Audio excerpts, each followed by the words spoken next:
ট্ৰেন্সফৰ্মাৰত এইটো যিটো লাইটেনিং এজটো আছে তাৰ পৰা এই যিডাল এনেকৈ তলতে তিনিওটা লাগি আছে সেইডাল হৈছে আৰ্থিং।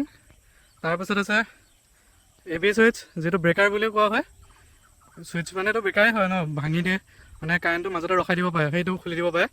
তাৰপৰাও এইডাল দেখিছে পিছৰ ফালেদি এডাল লাগি গৈছে, দেখিছে এইটো মাজৰ পৰা গৈছে একে তললৈ গুচি গৈছে।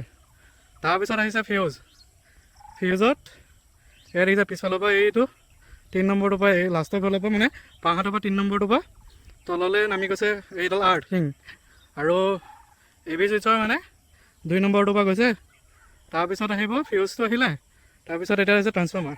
আপোনালোকে দেখিছে ওপৰৰ পৰা 11 kV আহিছে তিনডাল, আৰু ওলাই যাবতে 415 আৰু 230 ভল্টত ওলাই যাব। আৰু এয়া দেখিব পাইছে এই 4 নম্বৰ যিডাল ওলাই গৈছে ন, সেইডাল নিউট্ৰেল হয়। তাৰ পৰা দুডাল আৰ্থিং গৈছে, আৰু দুইডাল আৰ্থিঙে বেলেগ বেলেগ আৰ্থিং পোষ্টত লাগিবগে তললৈ সোমাই যোৱা, যাতে এডাল কাম নিদিলে ইটোৱে কাম দিব। আৰু নিউট্ৰেলত যে আৰ্থিং কিমান দৰকাৰ হয় সেইখিনি পিছত এবাৰ বেলেগ এটা নেক্সট ভিডিঅ'ত ডিছকাছ কৰিম। দুটা আৰ্থিঙত লাগে বেলেগ বেলেগকৈ, বাকীকেইটা চেম আৰ্থিঙতো হ'ব পাৰে, কিন্তু নিউট্ৰেলটো সদায় দুটা আৰ্থিঙত লাগিব বেলেগ বেলেগ, অকণমান আঁতৰত থাকিব লাগিব।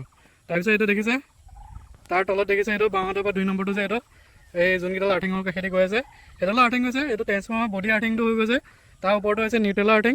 খালি এটা কথা, নিউট্ৰেলৰ আৰু বডি আৰ্থিং একে ওচৰে পাজৰে আছে, সেইটো এটা বেয়া হৈছে। তাৰপিছত আহিব বক্সটো। এতিয়া বক্সটো চাব, এইটো চাওক, এইটো একেবাৰে চুকত আছে, এইটো আৰ্থিং। এইটো হৈছে বক্সটো, ইয়াৰ পৰাই কণ্ট্ৰল কৰিব পৰা যায় মানে কেতিয়াবা ৰখাওঁ বুলি ক'লেও। তাৰপিছত এইটো হৈছে ট্ৰান্সফৰ্মাৰটো, আৰু ট্ৰান্সফৰ্মাৰ পৰা ওলাই আহি বক্সত সোমাব, বক্সৰ পৰাহে ডিষ্ট্ৰিবিউশ্যনলৈ যাব সদায়। আপোনালোকে দেখিব পাৰিছে এই বক্সটোৱে হৈছে ডিষ্ট্ৰিবিউশ্যন বক্স, তাৰ লগত থাকে ট্ৰান্সফৰ্মাৰটো। সেইটোৱে ট্ৰান্সফৰ্মাৰ পৰা ডিষ্ট্ৰিবিউশ্যনৰ বক্সৰ থ্ৰুৱেদি আমাৰ হাউচ হোল্ড বিলাকলৈ আহে। আৰু ট্ৰান্সফৰ্মাৰত যদি আপোনালোকে কাম কৰিবলগীয়া হয় তেতিয়া ওপৰৰ যিটো এ বি চুইচ হয় ন, সেইটো বন্ধ কৰি লয়। আৰু যেতিয়া মেইন হাউচ হোল্ড নাইবা তেনেকুৱা মাজত যদি ডিষ্ট্ৰিবিউশ্যনত যদি কিবা গণ্ডগোল হয় তেতিয়া ঠিক কৰিবৰ কাৰণে এই ডিষ্ট্ৰিবিউশ্যন বক্সত বন্ধ কৰি ল'ব পাৰে, আৰু লগতে এ বি চুইচটো বন্ধ কৰিবই পাৰে। সেইটোৱে দুইটাই নিজৰ নিজৰ এটা ব্যৱহাৰ আছে। ইমানতে আপোনালোকে দেখিছে 11 kV টো ডাইৰেক্ট আহি পেলাই লাইটেনিং এজৰ লগত লাগি আছে। সেইটো য'তে নহওক বিজুলী যদি এক্সেছ আহি যায় সেইটো আৰ্থিঙৰ থ্ৰুৱেদি লাইটেনিং এজৰ থ্ৰুৱেদি গুচি যাব পাৰিব। আৰু সেইটো তেনেকুৱা প্ৰটেকশ্যনৰ কাৰণে গোটেইখিনি লগাই থোৱা আছে। মানে মেইন কাৰেণ্টটো ট্ৰেন্সফৰ্মাৰলৈ অফ কৰিব ল'লে এ বি চুইচৰ দ্বাৰাই অফ কৰিব লাগিব, তাৰপিছতে ট্ৰেন্সফৰ্মাৰ কাম কৰিব পৰা যায়। তাৰপিছত আহে ফিউজকেইডালটো এক্সট্ৰা কাৰেণ্ট যদি আহে ট্ৰেন্সফৰ্মাৰটো বচাবলৈ হ'লে সেইটো কামত দিব, আৰু বাকীটো আৰ্থিংখিনি আছে প্ৰটেকশ্যনৰ কাৰণে। তাৰপিছত আহিব ট্ৰেন্সফৰ্মাৰত আহি সোমাবহি এক চাইডৰ পৰা, আৰু এক চাইডৰ পৰা ওলাব। আৰু যেতিয়া ওলাব ন, এটা নিউট্ৰেল হৈ গ'লে আৰু সেই নিউট্ৰেলটো একেবাৰে গ্ৰাউণ্ডিং হৈ থাকে। তাৰপিছত আছে বক্সটোত সোমাব, সেই ট্ৰেন্সফৰ্মাৰৰ পৰা গৈ পেলাই বক্সটোত সোমাব, বক্সটোৰ পৰাহে ওলাই পেলাই আপোনাৰ ডিষ্ট্ৰিবিউশ্যনৰ কাৰণে যায়। সেইটোৱে ইমানটোৱে ষ্ট্ৰাকচাৰ আপোনালোকেও চাব পাৰিব সকলোৱে। সেইটোৱে ইমানখিনি ষ্ট্ৰাকচাৰ হয় ট্ৰেন্সফৰ্মাৰৰ। আৰু কিবা যদি গণ্ডগোল থাকে আপোনালোকে নিজে চাই পেলাই ক'ব পাৰিব যে ইয়াত কি কি আছে কি কি নাই। আৰু আপোনালোকক যদি এনেকুৱা কথা জানিব আছে আমাৰ লগত জড়িত থাকক, আপোনালোকক দেখুৱাম এনেকুৱা এক্সাইটিং আৰু ইলেক্ট্ৰিকেলৰ হওক সকলো কথা জানিব পাৰিব, শিকিব পাৰিব। আৰু এটা জানি থোৱাটো ভাল, আৰু বিশেষকৈ ইলেক্ট্ৰিকেলৰ যোনখিনি ইলেক্ট্ৰিকেল ৰিলেটেড হয় সেইখিনিতো ভালদৰে জানি থ'ব লাগে।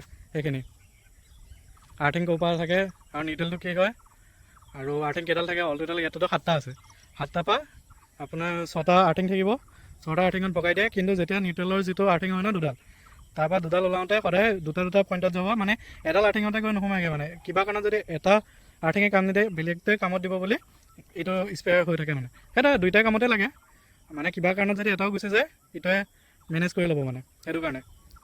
আৰু সদায় ইয়াত নট বদলো গোটেইখিনি টাইট হৈ থাকিব লাগে, তেতিয়া ভাল হয়।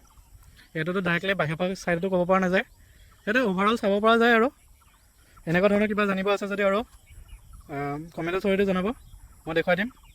আৰু কি কি তেনেকুৱা আপোনালোকক লাগে, ট্ৰেন্সফৰ্মাৰ হওক ডিষ্ট্ৰিবিউশ্যন হওক। আৰু ইয়াত আপোনালোকে দেখা পাইছে ইয়াততো ডেঞ্জাৰ প্লেট নাই, সেইটো এটা বহুত ভুল হৈ আছে। ডেঞ্জাৰ প্লেট থাকিবই লাগে জেনেৰেলি। ট্ৰেন্সফৰ্মাৰ মানে আপোনাৰ প'ষ্টকেইটাতো থাকে এনেকুৱা, যিখন ছাইডৰ পৰা মাৰি থৈছে ন বাউণ্ডেৰী, সেইটোতো মাৰা হৈ থাকে চাউণ্ডিংটোতো। ডেঞ্জাৰ প্লেট এখন থাকিবই। সেইটোৱে অভাৰঅল। আৰু এই নিউট্ৰেলৰ আৰ্থিংকেইটা চুওঁতে হ'লেও সাৱধান হ'ব লাগে সদায়। সেইটোৱে ট্ৰেন্সফৰ্মাৰত কি কি পৰা সাৱধান হ'ব লাগে সেইখিনিৰ ওপৰতো মই পিছত এটা ভিডিঅ' বনাম। সেইটোৱে আজিলৈ বাই বাই। এই ভিডিঅ'টো ইমানতে শেষ কৰিছোঁ। সেইটোৱে লাইক, শ্বেয়াৰ এণ্ড ছাবস্ক্ৰাইব, আৰু লগতে কমেণ্টত জানিবৰ বাবে। আৰু ভাল লাগিছে যদি এপ্ৰিচিয়েশ্যনৰ কাৰণে দিব। আপোনালোকৰ কমেণ্টবিলাক চাই ভাল লাগিব, পঢ়ি ভাল লাগিব। হেৰে bye bye. Subscribe to the channel, like the video, comment the video, and give me your valuable support. Thank you.